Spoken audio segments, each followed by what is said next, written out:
So thank you, everyone, and welcome. Thank you especially to our panelists. I know it was a little chaotic getting in here, and just in this chaotic world to find the time to share about Inaction and all of the wonderful things that we're going to talk about. I just so deeply appreciate your time.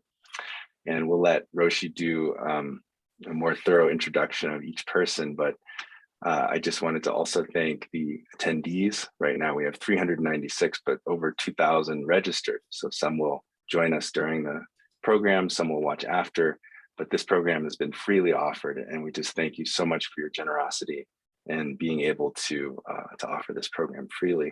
So please donate if you haven't already. We'll make the link available and you'll also receive it in your email. During the program, if you would, we're gonna turn off the chat shortly. It's wonderful to see so many holas and hellos and bonjours. We're gonna turn that off so we can pay attention single-pointedly to our speakers. And if you have any technical questions, please use the Q&A. So the Q&A is a button at the bottom of your screen. You should be able to ask questions there, and then we'll try to respond to them, those of us who are kind of in the background. Save any subject-related questions about anything the speaker is saying, please, until we have a Q&A session. So let's see, somebody's asking for closed captioning, but I don't think we have that. Here we go, live transcript. Let's see if this works. Okay, we're gonna have live transcript. It's an automatically generated. So it may be humorous at times. Please go ahead and turn that off or hide it if you prefer not to see it. Thank you for that. So yes, and during the Q&A sessions, we'll enable people to raise their hand. And just know that if you're viewing this, you're not on screen. So we won't be able to see your video. You can only see the videos of the panelists. So don't worry about turning on or off your video. But if you raise your hand and we call on you, we will be able to hear what you have to say. And we look forward to that at that point too. But for now, I think we're going to start with a presentation by Ezequiel Di Paolo. And I'm not sure, Roshi, do you have any introductions? And thank you all so much for your presence. Thanks, Noah. So I want to invite Gabor to say a few words, who is head of Mind and Life in Europe, and Amy Cohen-Varela, who is president of the board of Mind and Life. A few words of greeting to everyone, our collaborators. Thank you very much, Roshi. Thank you all for participating in this wonderful journey together. It's been the second year co-organizing the Varela International Symposium, and it's a real privilege for us here in Europe at Mind and Life Europe to be a partner and to collaborate with you, Roshi, and with Upaya Zen Center. This year's theme, laying down the path in walking, is very promising, and I'm very curious and interested already in what we are going to hear from the panelists. And we would like to thank you all the great speakers who are going to join us this time. And Amy, maybe you want to say a few words as well. Yes, thank you very much, Roshi, and all the panelists and everyone who's here to listen today. Inaction is a topic that's very close to our hearts at Mind and Life Europe, as are all the people who are evolving this concept in new and different and ever more pertinent ways to our everyday lives. And so I'm very much looking forward to interacting with all on this, the 21st anniversary of Francisco's death. So I thought I might mark that this particular anniversary day for the person for whom we've named this symposium. Roshi Joan has named this symposium. So thank you. Thank you so much, Amy. Al, would you like to offer a few words? Thank you, Roshi. Welcome to everyone. I'll be having a little more to say as I do a few wrap-up things, so I don't want to say more right now, but simply to let everyone know we're so grateful that you're joining us here today. It's going to be an exciting couple of days. Al, thank you. And I want to express a lot of appreciation for this spirit of collaboration between Mind and Life and our European organizations and Upaya, in this really exceptional opportunity for us to explore the perspectives on Inaction. And our first presenter is Ezequiel Di Paolo, who's a full-time research professor. And I'm not going to pronounce it well, but Iker Basque, the Basque Science Foundation in San Sebastian, Spain. And Ezequiel, I look on you after I saw a presentation you did at Mind and Life Summer Research Institute some years ago as, you know, one of the great successors of Francisco's work, but also opening up fields of inquiry in your very unique way. So I'm so grateful, Ezequiel, that you will begin with the first presentation in this very intense and important gathering. Ezequiel. Thank you very much, Roshi, and thank you, everyone. Can you hear me well? Okay. Yes. Well, I feel very grateful and very honored to be here, and I think I'm also looking forward very much to our conversations, which I hope we will have interesting exchanges. I will share my screen because I have a presentation. Hold on. I need to be allowed to Are share. you not able to do it? Okay, let me see. I can still say a few Great. things. There we go. Go ahead. You should be able to do it now. All right. Okay. Let's share the presentation. So the title of my talk is Enaction and the Dialectics of Nature. I am aware that as an introduction to Enaction, maybe it won't work very well, this talk, because it's hard to give enough detail about such a rich approach that started with the work of Francisco Varela, but has, as already has been mentioned, has developed a lot over the last few years. And to give an overview of all those developments is not going to be easy, but I'm sure that with my talk and the talks that come after, if you have not heard about an active approach, at least we will whet your curiosity, or you will get enough of an idea of what this is all about. The first thing to say about an active approach is this phrase that you probably have encountered, this the life-mind continuity. It is a perspective on life and mind, and it adopts the view that the concepts that we use to understand living systems and the concept that we use to understand the mind are continuous, are part of the same family of concepts. And this is because the phenomena are continuous too, that we have life and mind always together. So this is an important concept. Now, as I said, this has been a field that has seen a lot of recent development. Here's a few books, starting with 1991, The Embodied Mind by Francisco Varela, Evan Thompson, and Eleanor Roche, which we can see as the beginning of an active approach or the start, but of course there was work before that has been happening before, up to recent years. And this is only books. You can see there's a lot of activity in terms of articles, meetings, doctoral theses that are pushing all these ideas in many interesting directions, and most recently in the direction of ethics, which I think is quite interesting and relevant to the discussions in this meeting.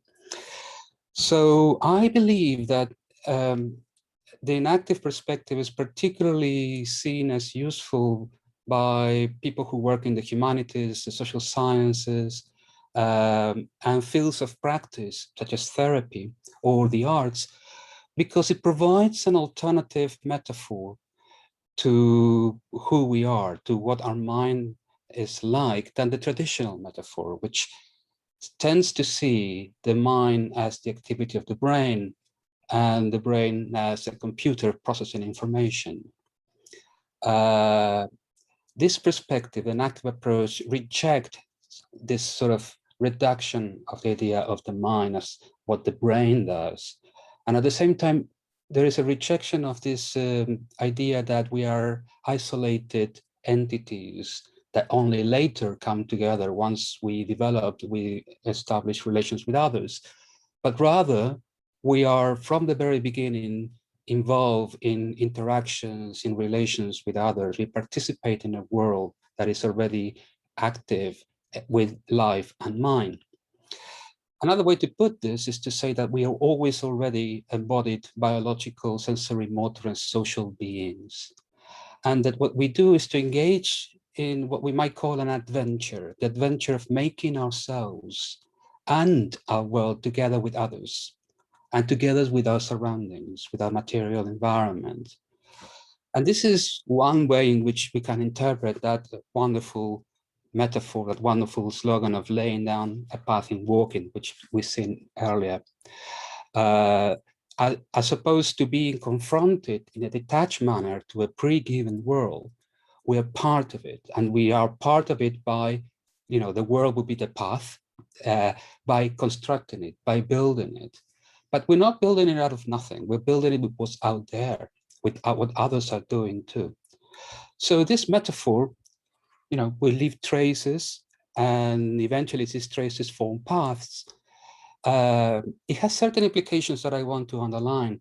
It is, as I already suggested, a participatory approach to understanding our relations to the world of significance, to the world of relations with others.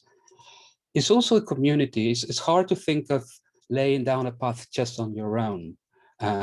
We are already in a world of paths, and we together build paths with others. So very much a way of saying that instead of having the mind on one side and the world on the other side, the mind is out there in the world. But the counterpoint is also true. The world is in us. The world is involved in how we, develop, in how we acquire habits and styles and so on, in how we organize our work, in how we relate with technology and so on. So you see how rich this metaphor is. The interesting underlying theme here is one of becoming or historical change.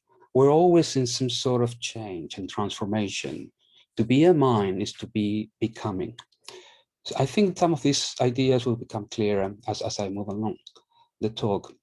But the interesting thing for potential discussions about ethics is that by being alive, we always leave a trail.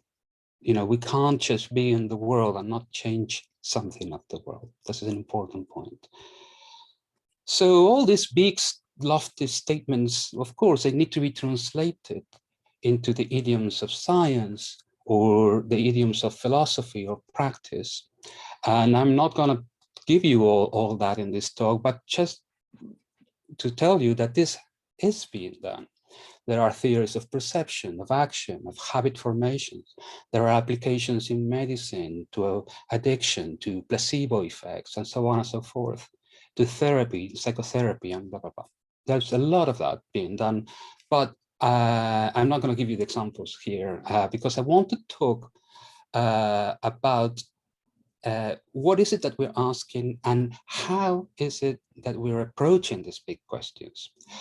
So we have to provide answers that in a way, in some sense, have to be more rigorous than what we've done so far to questions such as what is life, what is agency, how to relate to the world. And the other aspect is that we have to do this in an ethically aware way, that we have to be aware that we are talking about our place in the world when we cannot be neutral when we make statements about or proposals about how to best understand ourselves. What is characteristic about the inactive approach is that there is a persistent doubt or rejection of dualisms, dichotomies that are pervasive, dichotomies between the body and the mind, subject, object, self-other, humanity and nature, observer of fact and observed, fact and value, and prescriptive and descriptive knowing. And of course, the inactive approach is not alone in criticizing dichotomies. There's already a lot of which tradition of modernity was, we also seen the birth of the criticism of modernity, and therefore we have always been criticizing such dichotomies. But what the enactive approach, I believe, does, or at least tries to do, is to give an account of why those distinctions are so pervasive, and why is it that, in some sense, they are telling us something about the world. What is the difference between subject and object, even if we don't treat them as dichotomous terms? I like to say this, that this is a way of attempting to dissolve barriers, but without erasing difference. So we can build bridges, conceptual bridges between different ideas, and eventually criticize them as perhaps that difference ultimately dissolves, but at some point that difference becomes important. So we need to also see how that difference generates new ideas. So I'm aware that perhaps I'm treating all this in a very abstract way, and I will focus on the topic of my talk, which is the style of thinking of an active approach. And this probably will be helpful for other considerations later on. I would like to say that the enactive approach is different from reductionism, and this is no surprise, because we know that by putting the idea of the organism or the agent as the center of our theorizing, we are highlighting the relations in both internal and external in which that agent is embedded. So we can't just say that these relations are secondary and that the parts is what matters. So we reject this reductive idea that is very prevalent still in cognitive science today. What it might come as a surprise to some of you might be that there's also a rejection of holism, in the sense of attempting to explain the anti-reductive approach or stance by appeals to integrated wholes that are always there, and they lack a dimension of becoming and change and internal conflict. So what's characteristic of the enactive approach is this restlessness, this idea of trying to adopt multiple perspectives and take them seriously. So there are people who are interested in what the brain does. As Francisco Varela did a lot of work on how is the brain working, how is it operating.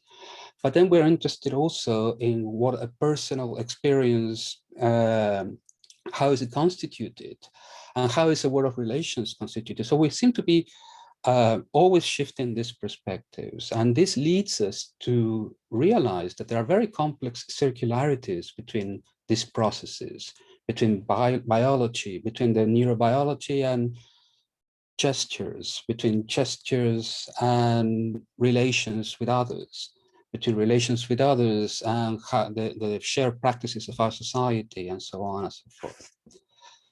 So it seems like it's a very complicated way of looking at things. Are we trying to put everything together in one bag and say, well, everything matters?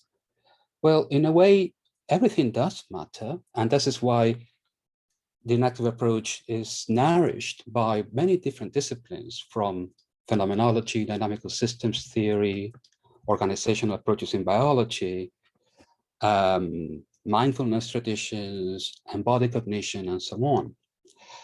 But to my mind, this sort of pluralism is just a first step to say, well, no, we have to take seriously knowledge from different angles, because the kind of questions that we're asking are multidimensional. That's the first step. What we need to do is to try to figure out how to make sense of all this. I want to propose that all of what I just said entails a certain way of approaching problems, and as active participants, that we are becoming different in our action of asking these questions and attempting to solve them. And my claim is that the Inaction's think style is dialectic.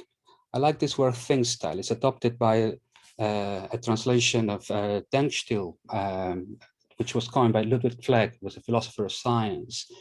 And he proposed that scientific facts are not just out there, they're just generated by a community of thinking, and that community is characterized by a think style. Well, what do we mean when I say that this style is dialectic? First, it is historically so. Dialectics was an important influence in Francisco Varela's thought. Early in his career, we see a couple of publications. One is this paper called Not One, Not Two, which is explicitly about dialectics. And in the book Principles of Biological Autonomy, where he already summarized a whole vision that was to turn into the enactive approach already in 1979, we see a very strong acknowledged explicit influences from dialectical thinkers, such as philosopher Karol Kosek and his book Dialectics of the Concrete, or Jean-Paul Sartre and the critique of dialectical reason. So I know that I am just approaching the point obliquely. I am going to be able to tell you in some detail what I mean by dialectics in a minute. But this was already there in the early prehistory of Inaction. But it's important to try to characterize this idea not as a dogmatic approach, not as a monolithic view that follows certain rules and so on. But dialectics is a way of saying that our thinking is situated and historical, and it changes with our objects of thought. Our thoughts demand that we make abstractions, and these abstractions are necessary. We tend to generalize, we tend to look for patterns, and so on. We propose principles, we propose ideas. But these are not the end point of our thinking. The end point of our thinking should be an ongoing process. In fact, it's not an end point, it's an ongoing process of concretization. That is moving from these abstractions to how the general idea becomes changed and becomes different when we're confronted with a particular problem, a particular question. And I think that Francisco Varela was already very much aware of this when he was celebrating what he called the move towards concreteness in embodied cognition in the 1990s, which was moving from very abstract theories of thinking, like good old-fashioned artificial intelligence, information processing, mathematical knowledge, and so on, towards the concrete, towards how do we move about in the world? How do we avoid an obstacle, and so on. And interestingly, his view immediately brought a dialectical theme, which was the idea of breakdown, that we are ongoingly navigating breakdowns, contradictions, lacks that we need to find a way to cope with so that we get an increasingly better grip on the world. That is the process of concretization. So as I said, dialectics, please do not think of it as a series of rules or gimmicks like the transformation of quantity into quality and so on. These things can be relevant and may be applicable in particular situations. This is what Merleau-Ponty advises us to think of dialectics in this way. In his book, The Adventures with Dialectics, he says that these rules apply when they apply. We have to let the world, we have to let our thought be invited by the world in a way that then we'll be confronted with the tensions of the situation, the tensions in the way we conceptualize things. And we will allow that process of becoming together between knower and known, which I'm sure Hannah will probably talk about in her talk, because this is leading to what we call in Inaction and engage epistemology. So to give you a metaphor, and this is just a metaphor, please do not think it's more than this, we can contrast this enactive dialectical way of thinking with reductionism and idealism, or analysis and holism. I like to propose that the reductionist way of looking at things is a visual epistemology, an epistemology of images. And this, of course, this is not an original proposal. Philosophers like from Martin Heidegger to Wittgenstein, more recently Charles Taylor, have said that the epistemology of modernity is an epistemology of images, whereby we are placed in the position of regarding our object of knowledge, considering it. And this is a detached relation. And in this regarding, we tend to isolate parts, draw boundaries spatially, look at local differences. That's why I say that it has a local differential spatiality. If we contrast to this, the idea of holism, I would characterize it as a feeling epistemology, whereby we point to something that is missing in the reductive explanations, in the sense that all these parts are belong together in relations of coherence and interiority. And how do we relate to that? Well, I think that in part we relate to that by our own experience of what's in here, for our own subjective understanding of these ideas of coherence and interiority. But bear in mind that this can also be a detached attitude towards these wholes. We're not letting the wholes speak. We are ourselves saying, well, you are a whole, I can see you. So it's also a sort of spatial relation. It's a spatial relation which is more integral rather than differential. I like to propose that the inactive dialectical perspective I'm trying to approach is a listening epistemology. And I like the idea of listening because, first of all, sounds reach us both from the outer and from the inner. We hear our own voices. We can literally hear the inside of objects. The techniques of geology make use of this. But we also make sounds when we listen. We're part of this, noises and hubbub that's happening in this interaction. So it's hard to think of a listen epistemology as detached. And the spatiality is also one of being surrounded by the world. And bear in mind also that the temporality of sound is evanescent, and it has certain simultaneity. I can listen to what I'm paying attention to, but I'm also obliged to listen to what's surrounding it. I just cannot stop listening. And if you remember the translation of Francisco Varela's of Machado's poem, the poet compares the paths with paths on the foam of the sea, which is another image of evanescence. So we are, in a way, not having this fixing of knowledge, but we are becoming knowers, and together with the known as a process. Please, as I said, let's not push this metaphor too far. It's not as if we're not using visual information, or we're not guided by our feelings when we are asking a particular question from an inactive perspective. To give you some examples now, one quick one is in the book, The Embodied Mind. As the authors move progressively into defining the inactive approach, which doesn't happen at the beginning because there's a whole build up to that story, they start talking about evolution. Suddenly it seems a bit strange. They're talking about evolution.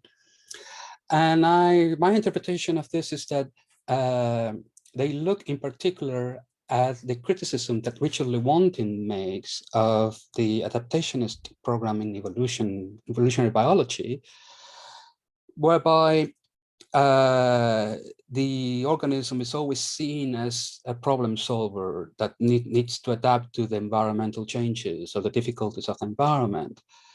And in an explicit dialectical move, because he wrote this book with Richard Levins called The Dialectical Biologist, Lewontin says that's not quite enough. The organism is both the subject and the object of evolution. The organism is a path maker by selecting environments, by moving to another habitat if necessary, by changing it, and by creating all kinds of influences across species in an ecosystem. How interesting that this was the preliminary idea that was discussed to talk then about Enaction, because in a way there is the idea of laying down the path in walking already seen at evolutionary scales. Now let's see them at the scale of sense making, of being a mind. So that's an example. Another example, when we look at the idea of autopoiesis, which is fundamental and it's important, and Francisco Varela worked with Umberto Maturana on this in the 70s. Okay, this idea is defined as the organization that characterizes living systems. An autopoietic system is a network of molecular processes. They are undergoing material transformations, chemical reactions. And there are two conditions that apply. One is the condition of self-production. This network, in its operation, it's realizing itself, it's giving rise to the conditions for its own continuity. It's producing itself.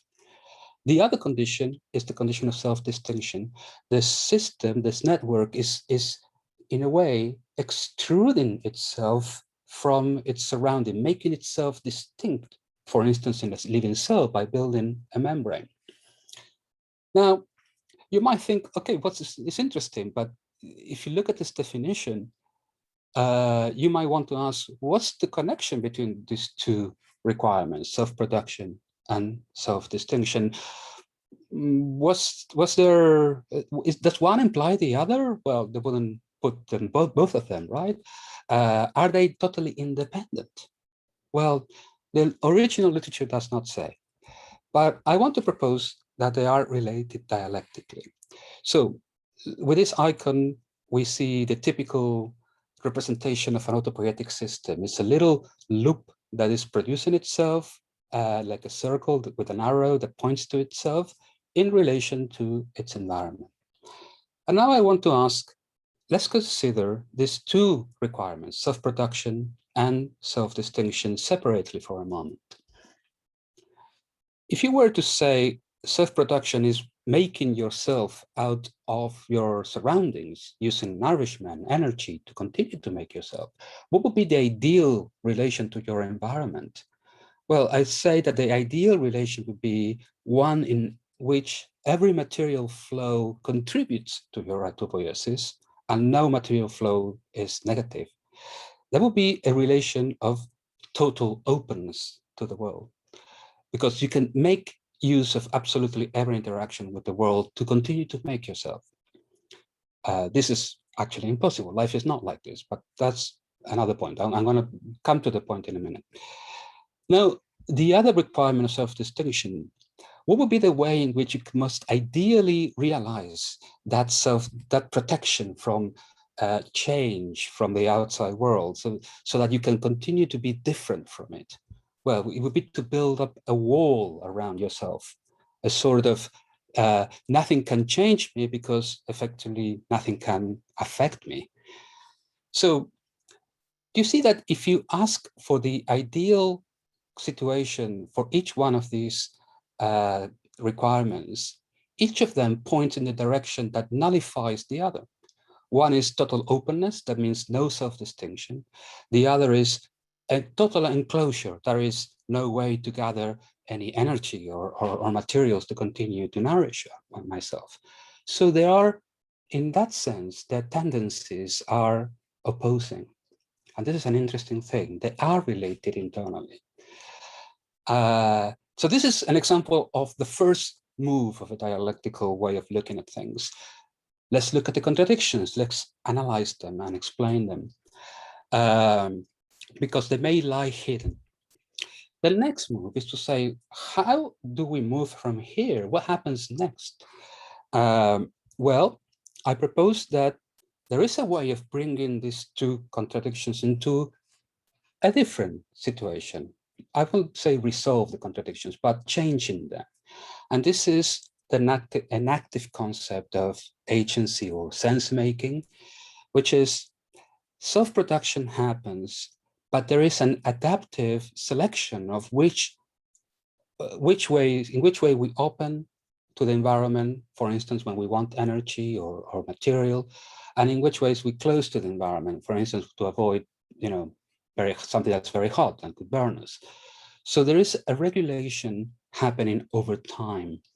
And this is a dialectical move that moves from one concept, autopoiesis, to another concept, the enactive conception of life that is extended in time, that if you like, is born from the autopoietic perspective, but it can interpret it as having gone one dialectical synthesis step.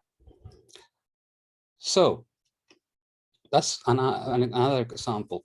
Interesting. This is a good example because it kind of says that the enactive approach is as promised, as it says on the label, is moving. It's moving to continue to keep changing these concepts, to keep moving these concepts, to transform them according to what we need.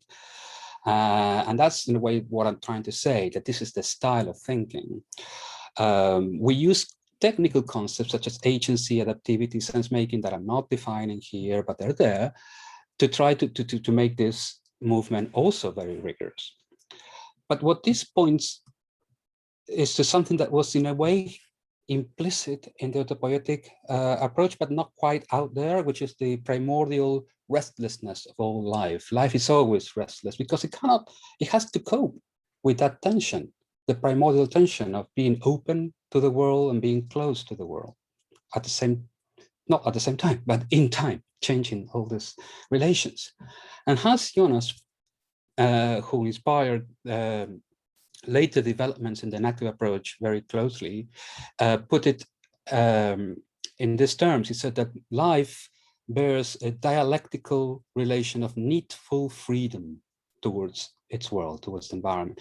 So needful freedom, we are somehow different, we are distinct from the environment. Our destiny is not attached to the material flows because we can be continually regenerating those flows, but we need to be in the environment, we need to be part of it, otherwise we just wouldn't exist. Now, there are other examples that I'm not going to explain. I just want to show you that there are examples in the book Sensory Motor Life. We talk about sensory motor development, and in the case of mother-infant interaction being a dialectical process where the interaction is driving contradictions in the repertoire of the development of sensory motor repertoires of the baby or the infant, which are represented here by these networks that I'm not explaining, but they're explained in the book there. But that's another example in development, in sensory motor development. More recently, in this book, Linguistic Bodies, together with Elena Kufari and Hannah, we presented an explicit dialectical model that takes us from participatory sense making, making sense together in interactions, to what we call languaging. And this is the model. And I'm not going to go through it at all because there is no time and it would take a whole talk. But all I want to say is that we go, each of these opening and closings is an example like the one I just told you about autopoiesis. Each of them is doing the same job. Look at a whole, like participatory sense making. It's too general, too abstract, because it applies to everything. It applies to dancing, to working on a paper together, to any project that we have with others. Look at that and start making it more and more concrete in a certain directions by looking at its internal tensions, and ended up in what we call the incorporation and incarnation of reported utterances, which is just the technical term for languaging, but that would take a whole talk to explain. I'm not doing that now, but I want to just show you that how recognizing explicitly this way of thinking can help us guide further developments. And the way I see of this is, the analogy is, another metaphor is one of taking from embryogenesis. It's like we are developing this ever more concrete whole, but we have wholes all the way. So we are different from holism, but we accept the idea of a whole. I mean, holism would say like, we have a whole, but we have a whole that keeps changing and keeps finding its becoming. Now, to finish, I just want to come back to this idea of dialectics of nature, but we won't have a lot of time. I mean, I think this is because this is our way of connecting enactive ideas to concerns related to environmental crisis and climate emergency. There have been long debates about the idea of dialectics of nature. Friedrich Engels wrote published, the book was published posthumously, a way of saying that nature is historical, not just social systems are historical. and that there is a continuity between nature and humanity, and our agency is transformative. So he was looking at the sciences of his time and trying to interpret it dialectically, the way I just did with autopoiesis. And so there's a lot of resonance there with an active perspective. As I said, this is more like things that I see as interesting directions to move into, because this is a particularly important discussion today. I believe that an active approach can contribute to defining or maybe proposing some interpretations of some concepts, such as webs of life and mind, or the participatory nature of nature, or ecological civilization. But I want to just finish with a little bit of a caveat, though, when we're doing this sort of work. First is to try to look at our relations to the earth. Instead of nature, let's look at something much more direct, the earth and the place in which we live. The earth is the ground on which paths are made, and also of which paths are made. And this connects to the later philosophy of Merleau-Ponty and Husserl about the earth as being, Husserl said the earth does not move, so always our ground. Could this be a way of thinking about what an active perspective could contribute to these debates? Is there a way of thinking that we could transform the metaphor of laying down the path and walking to one of laying down no path? Well, I don't think so quite like this, because, well, unless we interpret this idea of laying down no path as walking in such a way that our steps make our ground more fertile for other paths, because there is no way in which you cannot change the world. This is something that we need to be sure. We cannot retreat from being a participant in the world. The ground is made of sedimented paths. The ground is shared with other path makers, human and non-human. So if you like, an ethical way of looking at the possibilities of applying these ideas of Enaction and dialectics of nature would be to say, how could these ideas help us make the ground fertile for other paths as well as ours? So the caveat is this: I am a little bit against the idea of harmony, which comes up a lot of times when we're talking about, how we envision a future where we manage to overcome our ecological emergencies, and how we vision this idea of nature. And this is, many ecological movements eventually have a branch of the harmonious, and which I find very conservative. I think that there is a connection here with one of the influences in an active approach, which was the work of Jacob from Uexküll, and his idea of the Umwelt. But he saw the Umwelt a little bit like a bubble. Okay, he's ambiguous in some of his writings, but it's like you're in this world and you surround you, you cannot get out of it. I think this imagery is a bit dangerous, because it calls us again back to a sort of a spectator approach. I believe that we have to realize that the contradictions, both within our Umwelt and outside it, are the materials by which we continue to make paths. If you erase these contradictions, we end up erasing ourselves, because life is restless. We can't just simply do nothing, affect nothing. So we have to work, and this is another way, we have to work through and with our contradictions. If anything, what we need to do is to find the wisdom to know when changing values, changing world, moving paths work well together. And therefore, this is a way of saying that we have to find better contradictions in lieu of abstract harmony. These are idealistic images that I think they don't really help us so much.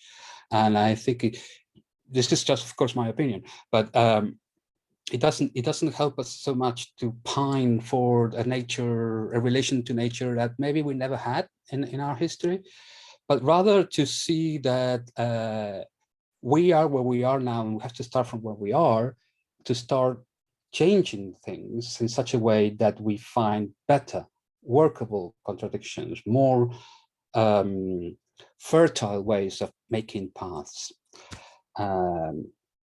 Okay, I think I'm going to run out of time, so I'm going to stop there. Thank you very much. Ezequiel, thank you so much. I deeply appreciate it, and I'm sure many of us feel the same.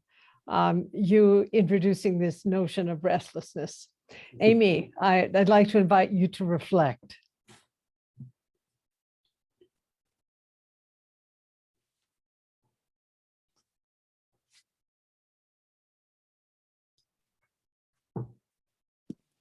I want to thank you, Ezequiel, for this really rich talk, any single slide of which could have been expanded into a book, I think. But the concision and the flow was wonderful. And speaking of flows, you gave us a really moving image of Roshi Joan picked up on the word restless. I'm always reminded also of the old metaphor that Francisco liked, which was that of the dance between organism and world. So maybe a restless dance. There are two different valences in these two different metaphors. So the dance, or the constant necessity for movement between organism and world, mind and world. And I think this going into the granularity of the dialectics helps to embody this movement, what goes inside in terms of that relationship since these relationships are never static, they're always moving. We always need to keep engaging in the world. And as you put it, the motor, I guess you might say, for this movement is this generative conflict or tension that you call the primordial tension that characterizes all actors in the world, presumably human and more than human actors. This tension you described from autopoiesis as being the necessity to be sufficiently open to be engaged with the world and sufficiently closed to maintain this distinctive identity and to allow this distinctive identity to transform through this engagement. So it's a dance between independence and dependence that I can't help but relate to what happens when we listen to patients in psychotherapy. It's a psychological ramification, but we are consistently bearing witness to this developmental dance between dependency and independence, which we know never ends. It doesn't end with what we call adulthood in the psychological world. We're dancing this restless dance and responding to this primordial tension throughout all of our lives.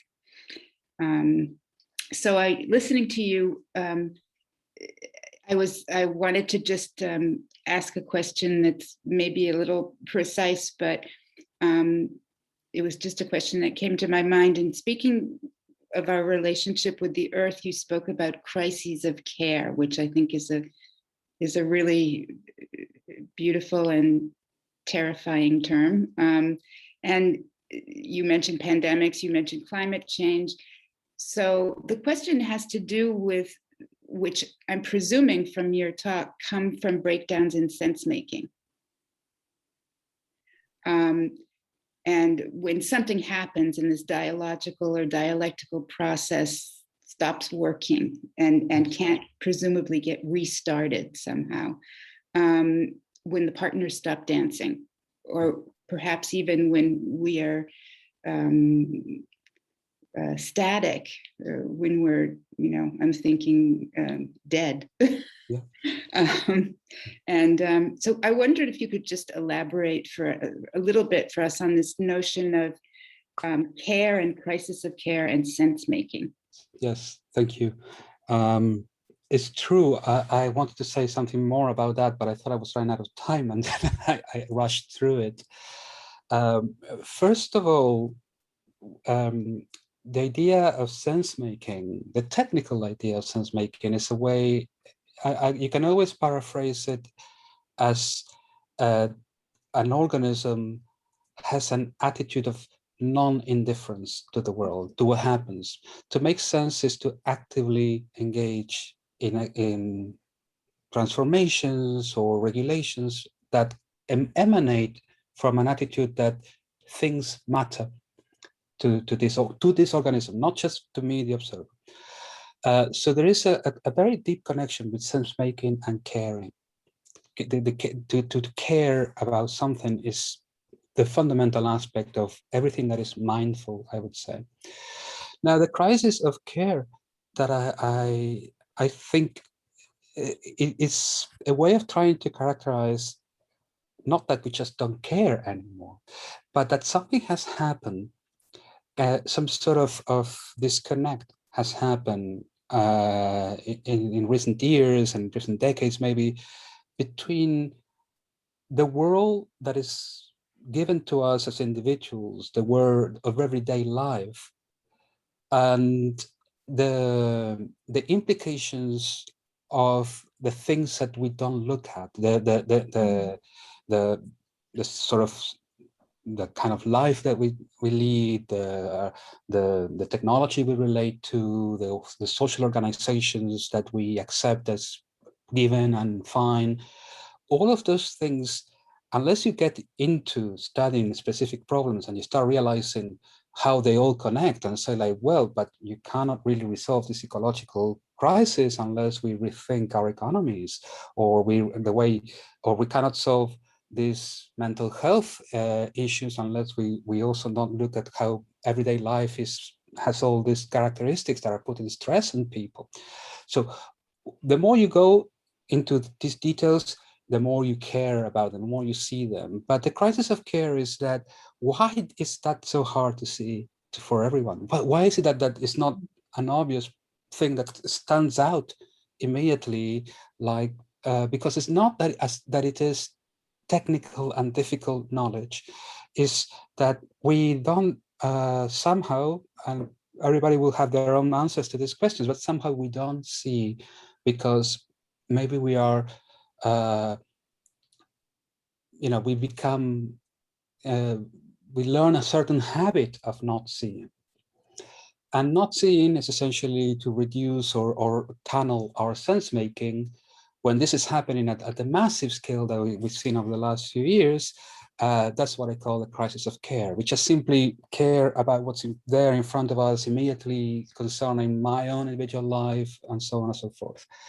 I don't think, when you look at the situation with the pandemic, I don't think, I find it hard not to see what I would expect it to be an outrage at the crisis that is involved in this pandemic, and the people dying and big numbers in some places. And this outrage is almost at the same level of other problems that are not that important, I would say. So I think that's an example of a crisis of care.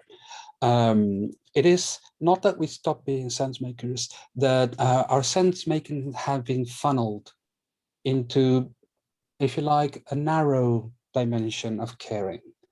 Of course, we care about our loved ones. We care about some, global issues, but some people care about global issues in an abstract sense, not enough to try to see like, oh, in which way I am participating in that, and how can we start changing that, and can I do anything, or can anybody do anything, and asking those questions, which is what we're doing here. Of course, people do want to do this, but in a way, when you look at it at the global level, the world level, something is happening to our sense-making as human society, which, I don't know, we could be an immense topic for discussion, I think, to try to figure out exactly what's going on there.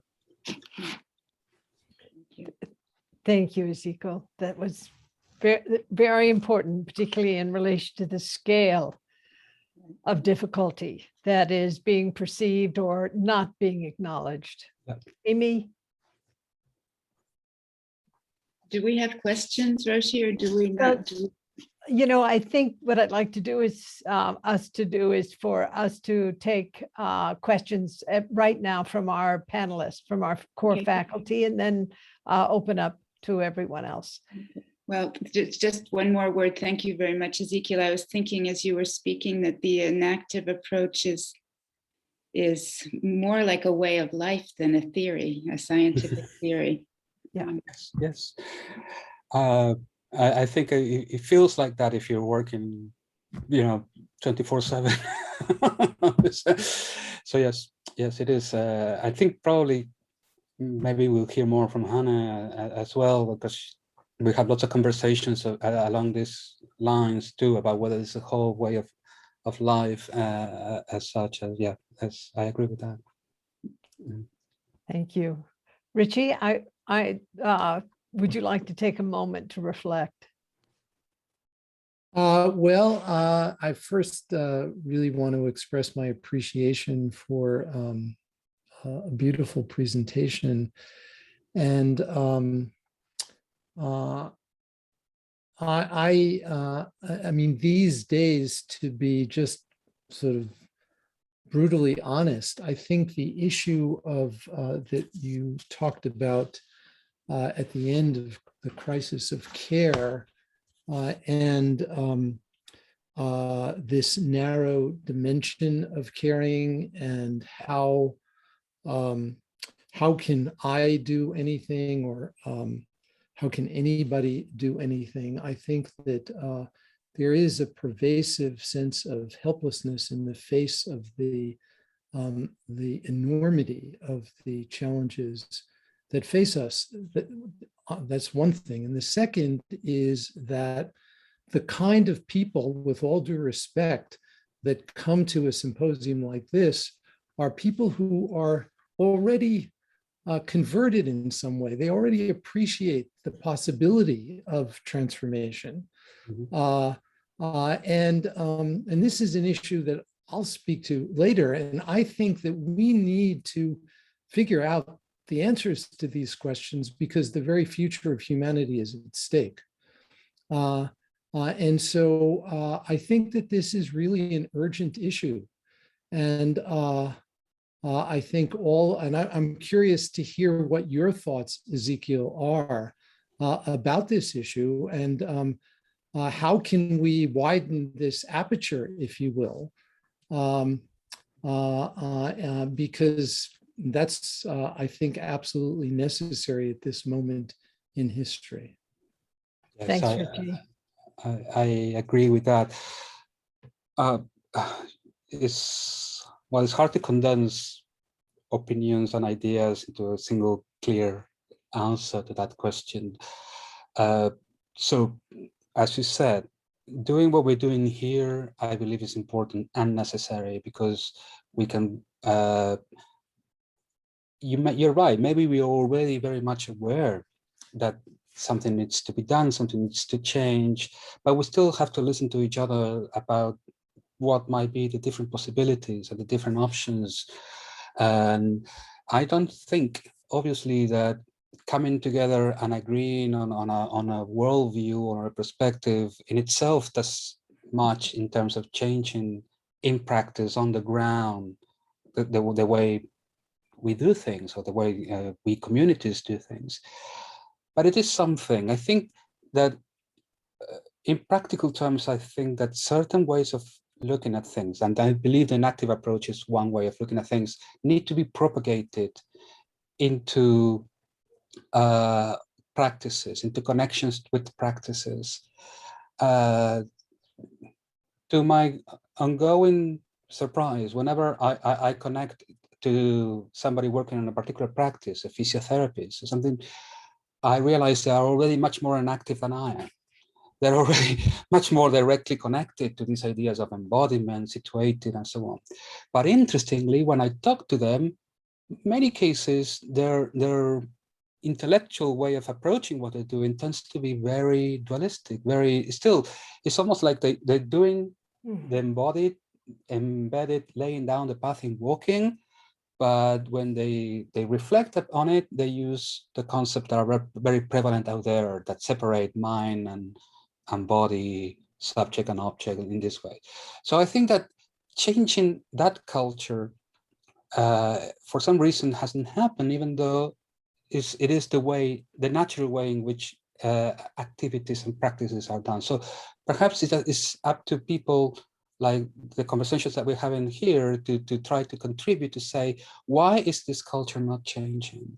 Why is it that it's so prevalent to still think of the mind as a computer and so on? Because I believe that underlying that crisis of care is this pervasive way of looking at the world as me as an individual separated from others. Interestingly, we do not bear that sort of relation with very close acquaintances, with our families and so on. We don't see, in general, of course, we don't see that separation. We care for a brother and a sister sometimes with our lives. But the thing is, why is it that we cannot understand other activities in which we are involved in the same way, with the same non-separatedness? I mean, there is difference. I mean, we want to reject dichotomies without erasing differences. This is important. This is what I think we might be able to contribute to, given that we are not particularly, I am not the owner of a corporation that can decide single-handedly to stop,